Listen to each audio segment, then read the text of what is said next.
Bom dia, boa tarde. Me chamo Maria Cecília Patrício, sou professora de História da Escola Municipal Bola na Rede, da Rede Municipal de Educação do Recife. Esse plano de trabalho que eu vou conversar com vocês agora, ele se intitula Promovendo Sonhos como Futuro Ancestral, fazendo fantoches para contar histórias que promovem aprendizagens inclusivas. A ideia do projeto, ela veio desde o ano passado, na medida em que eu pensei, eu tinha trabalhado com as turmas dos sextos anos, com Ailton Krenak para uma feira de português, feira literária. E aí a gente começou a ler os livros de Ailton Krenak, né? E começamos a discutir sobre sonhos. E, na verdade, não deu certo, mas aí, a partir disso, nós construímos, né, eu junto com alguns estudantes, esse projeto intitulado Promovendo Sonhos de acordo com o tema da rede municipal. E é um projeto que ele tem como propósito, primeiro, trabalhar a iniciação científica. E da iniciação científica, e aí quando a gente pensa sétimos e oitavos anos, né, porque não é um projeto que fica só no oitavo ano, ele é um projeto que vai além do oitavo ano, ele vem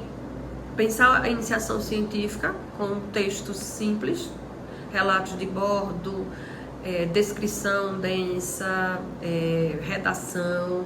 resumo, para a partir disso, com os temas que nós escolhemos,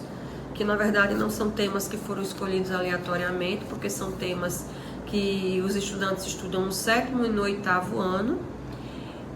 para a partir desses temas a gente construir textos e a partir desses textos construir cenas, cenários e fantoches para contar as histórias para os estudantes que estão em dificuldade de aprendizado, seja os estudantes atípicos, que são os que têm laudo,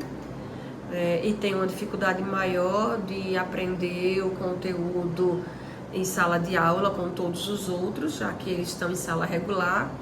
mas também com estudantes de séries anteriores, por exemplo, o oitavo ano ministrar aula para o sétimo ano ministrar aula para o sexto ano, e o sexto ano, ou, no caso o sétimo ano, também ministrar aula para o quinto ano, e a comunidade envolvida nisso. Então, um projeto que tem como ideia trabalhar com o protagonismo desses estudantes na medida em que eles vão criar habilidades no texto científico, mas também confeccionar fantoches para construir, para multiplicar os conteúdos que eles aprendem para os estudantes, ou seja, eles vão acabar nos ajudando enquanto professores, seja a professora de História, de Geografia, até o de Artes também, nos ajudar para que os outros estudantes possam também aprender os conteúdos que a gente não consegue dar da mesma forma, ministrar da mesma forma para todos os estudantes. Então o projeto ele vem exatamente contribuir para que haja essa organização do conhecimento científico e que isso não seja somente a escrita, que seja também a prática e que isso seja colocado em prática através da própria confecção dos fantoches. Nós nos encontramos desde o mês de março, nós temos reuniões todas as sextas-feiras, de 9 às 11, e não só aulas, trabalhar relatos, trabalhar descrição, trabalhar os conteúdos que já trabalhamos em sala de aula em forma de fazer resumo, apropriação desse conteúdo e a partir disso começar a fazer os fantoches. Tivemos oficinas de fantoche com artesã da comunidade, tivemos a ajuda de algumas mães e avós de estudantes que em casa deram dicas sobre como costurar, sobre como cortar, como pegar na tesoura de costura, que é diferente de pegar na tesoura de papel, de sala de aula, né, da escola. E isso nos contribuiu muito para que a gente pudesse avançar no projeto e chegar a esse plano de trabalho que é exatamente pensar o projeto Era Uma Vez e pensar como esses estudantes que estão vinculados ao projeto Era Uma Vez, né? E esse ano nós enviamos 6 estudantes do 8º ano, como eles podem também desenvolver, como eles podem multiplicar esse conhecimento através dessas contações de história. Nós já fizemos um esboço das histórias a serem contadas, e essas histórias a serem contadas têm a ver com a chegada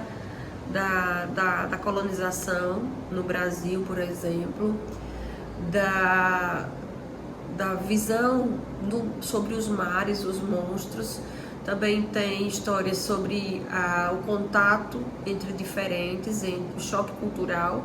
entre europeus e indígenas, entre europeus e negros, toda a questão de violência, a perspectiva sobre o que é indígena ao longo da historiografia, né? Então nós construímos histórias também de fugas. Então nós temos 4 a 5 histórias prontas, adaptadas também à própria linguagem do colonizador, porque tivemos a ajuda de uma professora doutora de Portugal, que mora aqui em Recife, e ela fez essa adaptação das falas que eu e os estudantes elaboramos, e a gente ainda não concluiu o projeto, não concluímos todo o plano, justamente porque ele é de longo prazo, ele vai demorar o ano todo para poder concluir. Mas estamos já na etapa dos ensaios, e aí, como vocês já devem estar vendo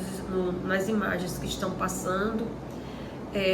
nós conseguimos confeccionar alguns cenários, e outros nós tivemos que comprar, mas adaptar para que os alunos pudessem utilizar os fantoches dentro do cenário, né, com aberturas, e colocar as personagens para poder dialogar.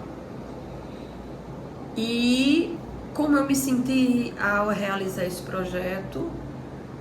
cada dia eu me sinto mais feliz com a atividade que eu realizo, principalmente por perceber que alguns estudantes, eles conseguem fazer essa ligação entre o que aprende em sala de aula, o que coloca no caderno, o que relatam depois, o que constrói de história, e como esse fantoche que está sendo confeccionado, por exemplo, ele pode mostrar o grau de dificuldade, nas habilidades de coordenação motora, de costurar, de cortar, né? E como isso está relacionado ou não ao conhecimento, que eles relatam que os fantoches eles estão parecidos com a história que eles fizeram, não estão parecidos, mas e a cor da pele? A gente não pode fazer um fantoche preto, marrom, mas a cor da minha pele. Então tudo isso tem a ver com esse crescimento crítico dos estudantes ao longo desse processo de amadurecimento intelectual, né? E colocar suas histórias dentro desse projeto todo. Então, tá faltando a etapa de multiplicação dos pares, na medida em que os estudantes eles vão para outros estudantes para contar essas histórias, né, de forma mais organizada. Tá faltando também chamar a comunidade para escutar essas histórias, para ver essas histórias num grande teatro. Mas nós já tivemos a ajuda dos familiares para confeccionar os fantoches, para dar dicas nos fantoches, e para também permitir que a gente fizesse esse trabalho, deixando as crianças irem para a escola e no contraturno e participar do projeto. Muito obrigada.